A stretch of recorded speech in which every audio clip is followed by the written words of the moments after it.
Assalamualaikum warahmatullahi wabarakatuh. Bapak Ibu ASN yang terhormat, beredar informasi terkait kenaikan gaji bagi PNS maupun pensiunan serta aparatur sipil negara lainnya. Informasi tersebut muncul usai Menteri Keuangan Ibu Sri Mulyani mengumumkan anggaran belanja pegawai akan naik di tahun 2023. Bukan hanya sekedar informasi, ternyata rencana kenaikan gaji ASN ini sudah dituangkan ke dalam kerangka ekonomi makro dan pokok-pokok kebijakan fiskal tahun 2023. Berikut ini akan saya sampaikan isi dari KEM PPKF tahun 2023 yang membahas tentang rencana kenaikan gaji bagi ASN. Simak informasinya sampai selesai. Sebelum membahas isi dari KEM PPKF tahun 2023, ternyata belum lama ini Menteri Keuangan Ibu Sri Mulyani telah mengadakan rapat kerja dengan Badan Anggaran DPR.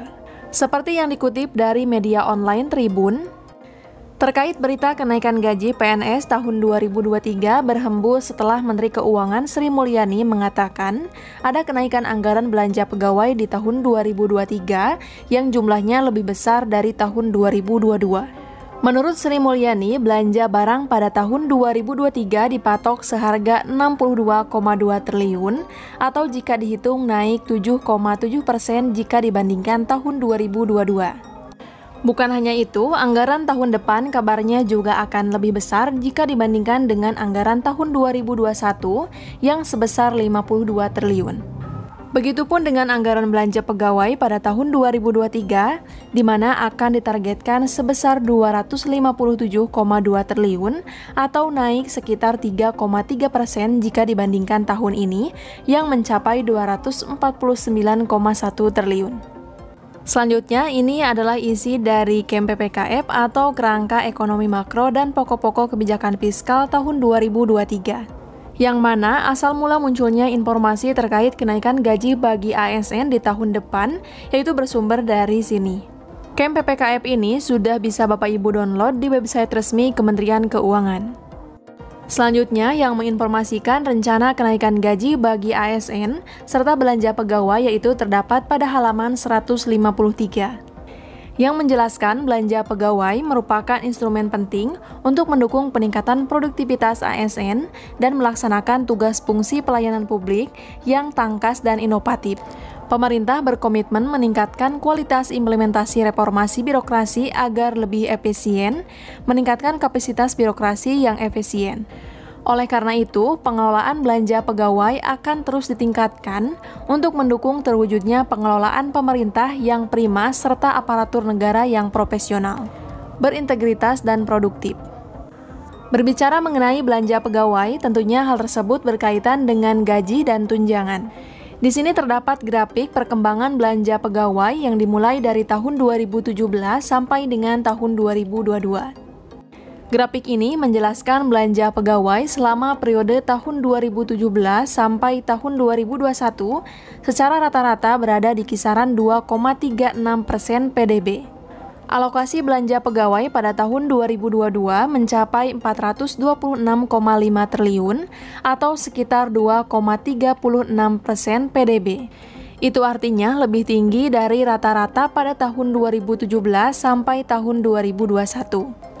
Rata-rata pertumbuhan belanja pegawai pada tahun 2017 sampai tahun 2021 mencapai 4,92%. Peningkatan tersebut antara lain dipengaruhi berbagai kebijakan yang diarahkan untuk meningkatkan kesejahteraan ASN. Seperti adanya kebijakan kenaikan gaji dan pensiun pokok, kemudian pemberian gaji ke-13 dan tunjangan hari raya atau THR untuk ASN. Dan pensiunan serta perbaikan tunjangan kinerja kementerian lembaga seiring dengan pencapaian reformasi birokrasi. Pada tahun 2022, pemerintah melakukan penyesuaian kebijakan belanja pegawai dengan tetap menjaga daya beli ASN dan mempertimbangkan kemampuan keuangan negara. Dapat kita lihat bahwa kebijakan yang dilakukan pada tahun 2022 ini antara lain adalah pemberian THR dan gaji ke-13 dengan tidak memasukkan komponen tunjangan kinerja pada tahun 2022. Kemudian, pemerintah kembali melanjutkan kebijakan pemberian THR dan gaji ke-13 termasuk 50% tunjangan kinerja yang diharapkan dapat menggerakkan perekonomian. Jika dilihat secara umum, kebijakan belanja pegawai di tahun 2022 ini masih diarahkan untuk mendukung percepatan reformasi birokrasi di tengah pelaksanaan kebijakan pemulihan ekonomi. Dan ini adalah poin yang menjadi pembahasan kita saat ini, yaitu pada tahun 2023. Di tahun 2023, pemerintah konsisten melanjutkan proses reformasi birokrasi ke arah adaptasi pola kerja baru yang memanfaatkan TIK. Tujuannya untuk mendorong produktivitas. Sehubungan dengan hal tersebut, secara umum kebijakan belanja pegawai pada tahun 2023 akan diarahkan diantaranya: yang pertama, untuk meningkatkan efektivitas dan efisien birokrasi sebagai kunci keberhasilan reformasi fiskal antara lain melalui penguatan implementasi manajemen ASN, kemudian transformasi layanan publik berbasis teknologi secara adaptasi pola kerja baru, atau Flexible Working Agreement dengan tetap mempertahankan produktivitas. Yang kedua, untuk melanjutkan implementasi reformasi birokrasi secara menyeluruh untuk mewujudkan birokrasi dan layanan publik yang lebih berkualitas, profesional, dan berintegritas. Yang ketiga, untuk meningkatkan kualitas belanja pegawai dengan tetap menjaga daya beli dan konsumsi aparatur negara, antara lain melalui pemberian THR dan gaji atau pensiun ke-13. Dan yang terakhir yaitu poin keempat. Poin keempat ini yang menjadi sumber adanya informasi di beberapa daerah terkait kenaikan gaji, di mana pada poin keempat ini menyampaikan mengantisipasi perubahan sistem gaji dan pensiun sebagai bagian dari reformasi birokrasi dengan memperhatikan kemampuan fiskal pemerintah. Poin keempat ini menyebutkan adanya rencana perubahan sistem gaji dan pensiun. Meskipun pemerintah belum menjelaskan secara eksplisit apakah poin keempat ini menjadi sumber adanya rencana kenaikan gaji di tahun depan, ataukah sistem pensiun yang menurut wacananya akan digantikan dengan pesangon. Jadi kita tunggu saja pemerintah yang akan menjelaskannya secara detail, serta peraturan resmi yang mengatur terkait hal tersebut. Sementara itu saja informasi yang dapat saya sampaikan. Apabila ada update informasi penting lainnya akan saya sampaikan kembali di channel ini.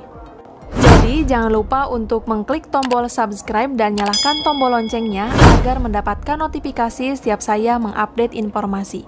Semoga bermanfaat. Wassalamualaikum warahmatullahi wabarakatuh. Kebijakan tahun 2023 di sektor APBN akan dirancang untuk mampu merespons dinamika perekonomian domestik dan global dan sekaligus menjawab tantangan serta mendukung pencapaian target pembangunan secara optimal. Selaras dengan hal tersebut, maka tema kebijakan fiskal tahun 2023 difokuskan pada peningkatan produktivitas untuk transformasi ekonomi yang inklusif dan berkelanjutan.